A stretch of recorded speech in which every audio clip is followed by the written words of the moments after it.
East Harlem. March 1971. A soundstage the size of a warehouse sits on 127th Street. The brick walls hold the cold. The air smells like diesel exhaust and burnt coffee. Francis Ford Coppola is 31 years old. Every morning at 4:30 a.m., before the first crew van pulls up, he throws up in the production bathroom. Not because he is sick, because Paramount Pictures sends him 3 telegrams a week from Los Angeles. Every single one of them says the same thing in different words. We are looking at alternative directors. The studio is $22 million in debt. They bet everything on a mob novel. They want a fast, loud, brightly lit gangster picture. Coppola wants something different. He wants an American tragedy. He has been fighting them for 3 weeks. He fights them over the lighting. He fights them over the locations. But the biggest fight on the entire production has nothing to do with cameras or sets. It has to do with a 30-year-old theater actor from the Bronx who has never led a major film, Al Pacino. The executives in California call him the midget.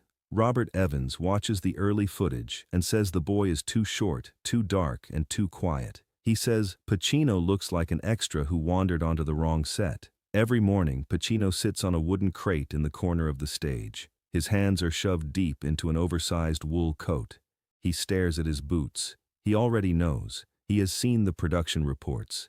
He has heard the whispers. He is waiting for someone to walk across the floor and hand him the pink slip. Pacino grew up in the South Bronx. His father left when he was 2. His mother moved them into his grandparents' apartment and worked double shifts at a factory so the rent stayed paid. He started acting at 17 because it was the only room where the noise in his head went quiet. He studied at the Actors Studio on a scholarship. He did off-Broadway for $6 a night. He was 29 years old before he made his first film. He had nothing to fall back on. There was no family money, no Hollywood connection, no safety net below the floor. The Godfather was not an opportunity for Al Pacino. It was the last door on the hallway. But let me take you back. Because this story doesn't start in East Harlem. It starts in Omaha, Nebraska, 1944. A 20-year-old kid with bad grades and no plan boards a bus to New York City. His father is a feed salesman who thinks acting is for cowards. His mother is an alcoholic who disappears for weeks at a time. Nobody in that house believes in him. Nobody in Omaha has ever believed in him. But somewhere inside that kid is something that doesn't know how to stay quiet. His name is Marlon Brando. He arrives in New York with almost nothing. He digs ditches, he runs elevators, he sleeps on other people's couches. Then he finds a classroom, Stella Adler's studio. She teaches him something that changes everything. She tells him acting is not pretending, it is living. You do not perform the emotion. You find the place inside your body where it already lives, and you let it breathe. Brando takes that lesson and tears Hollywood open with it. A streetcar named Desire. He puts on a dirty white t-shirt and tears it open on a stage in front of the whole country. Every rule in the old Hollywood handbook dissolves. 1954. On the waterfront. He sits in the back of a car and tells Rod Steiger in a broken whisper, "I could have been a contender." The Academy gives him the Oscar. The whole industry bows. And then Brando does the one thing Hollywood never forgives. He stops caring about what the industry wants. He starts fighting. He starts losing. By the late 1960 seconds, the trade papers have a name for him. Box office poison. The studios won't return his calls. He is 46 years old, living on a private island in the Pacific, working odd jobs in forgotten films to pay his bills. And then Francis Ford Coppola comes to him with a book and a role. An aging mob patriarch named Vito Corleone. Paramount forbids the screen test. They do not want Brando anywhere near this picture. They think he is a liability, too unpredictable, too expensive, too far gone. Coppola does it anyway. He brings a small crew to Brando's home. No studio lights, no wardrobe department. Brando sits in a chair in a dim room. He asks for shoe polish. He darkens his hair. He finds a piece of tissue paper and tucks it inside his lower lip to thicken the jaw. He slumps his shoulders forward and lets his eyes go heavy. Then he starts talking, low, slow, like a man who has all the time in the world because he controls all the time in the world. Coppola watches through the viewfinder and does not say a single word for 4 minutes. The next morning, Coppola walks the tape into the Paramount boardroom in Los Angeles. He presses play without introduction. The executives watch in silence. One of them leans forward and asks who that old man is. Coppola tells him. The executive sits back in his chair. They approve Brando before the tape finishes rewinding. So now it is March 1971, East Harlem, cold Thursday morning. Sleet hits the skylights. Cinematographer Gordon Willis has set up a single pool of golden light over an empty armchair. Everything outside that light is darkness. It is the most beautiful thing ever put on a film set.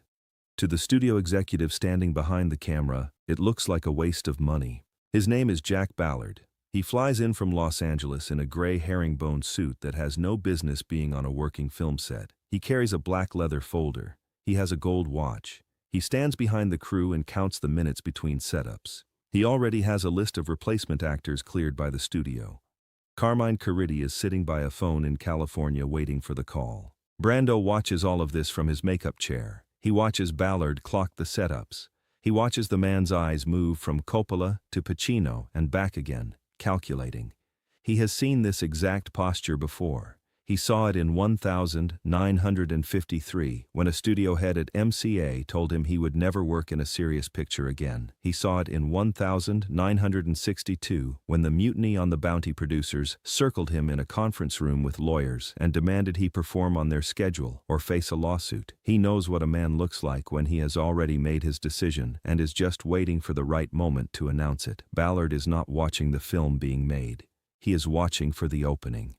Ballard steps onto the set. He walks right up to Coppola's monitor and taps his pen on the glass. He says it loud enough for every grip and gaffer in the building to hear.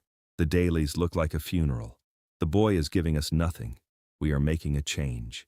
Get the agent on the phone. The soundstage goes completely still. The sound mixer takes off his headphones. The camera assistant stops turning the focus ring.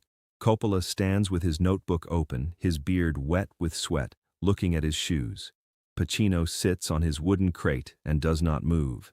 His thumb runs along the edge of a script page. He is waiting for Coppola to tell him to pack.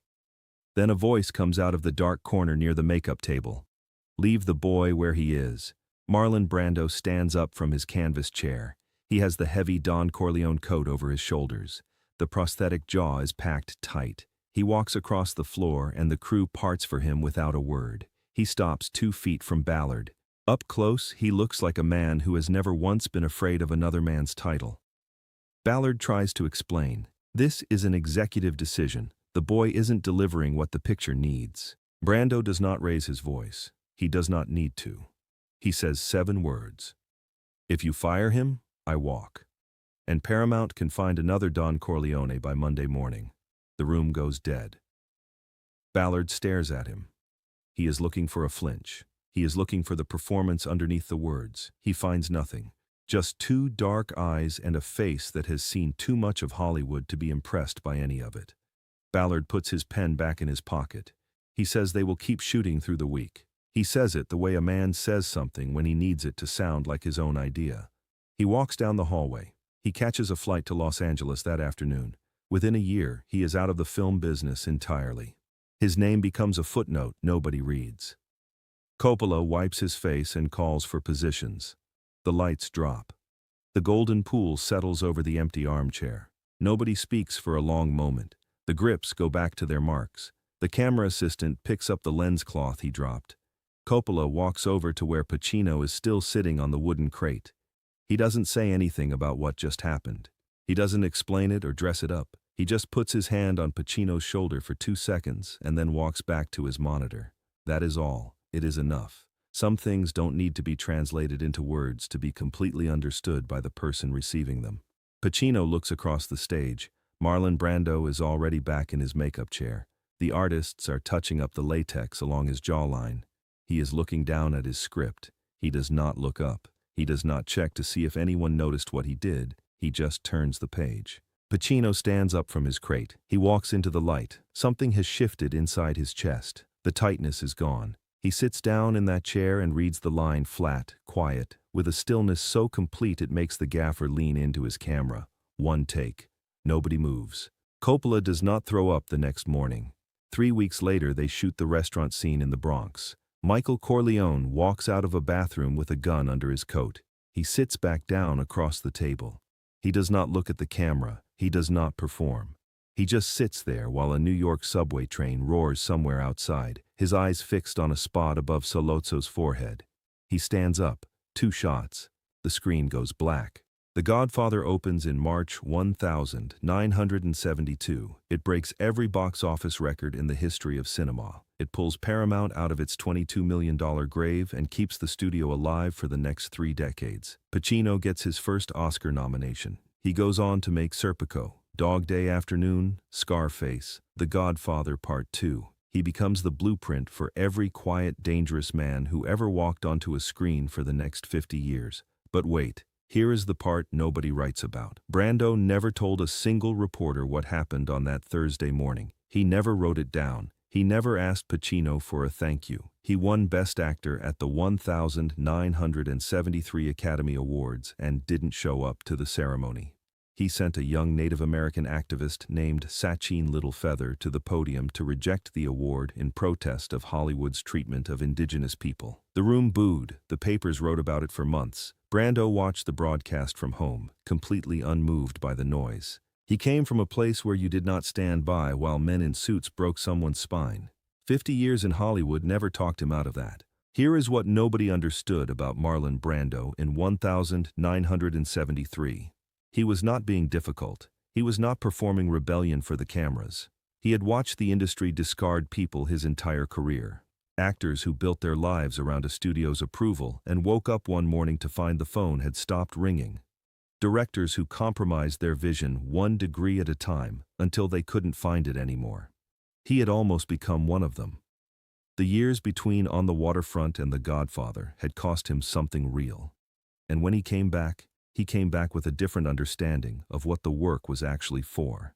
It was not for the awards. It was not for the industry's applause. It was for the moments on a cold Thursday morning in East Harlem when a kid from the South Bronx needed someone to stand between him and the machine. That was the whole point. That had always been the whole point. He drove on to other films, other fights, and eventually back to his island in the Pacific. He never looked back at the studio lots.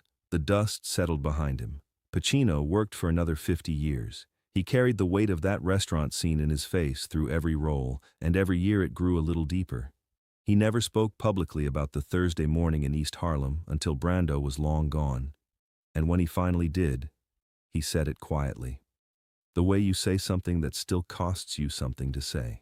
There is a photograph from that shoot, black and white, taken between setups on the Filmways stage. Marlon Brando is in his canvas chair, the Don Corleone makeup making him look heavy and old. Pacino stands beside him in his oversized wool coat, holding a paper cup of coffee. Neither one of them is looking at the camera. They are both looking down at a single script page between them. Their faces are completely still in the gray winter light coming through the high windows. The dust hangs in the air. The work keeps moving. Do not follow the rules. Destroy them. If this story reached you, do me a favor. Pass it on. Share it with someone who needs to hear that power is only worth something when you use it to protect the person standing next to you. Subscribe if you haven't yet. Like this video. Hit the bell. There are more stories coming, and they do not get smaller.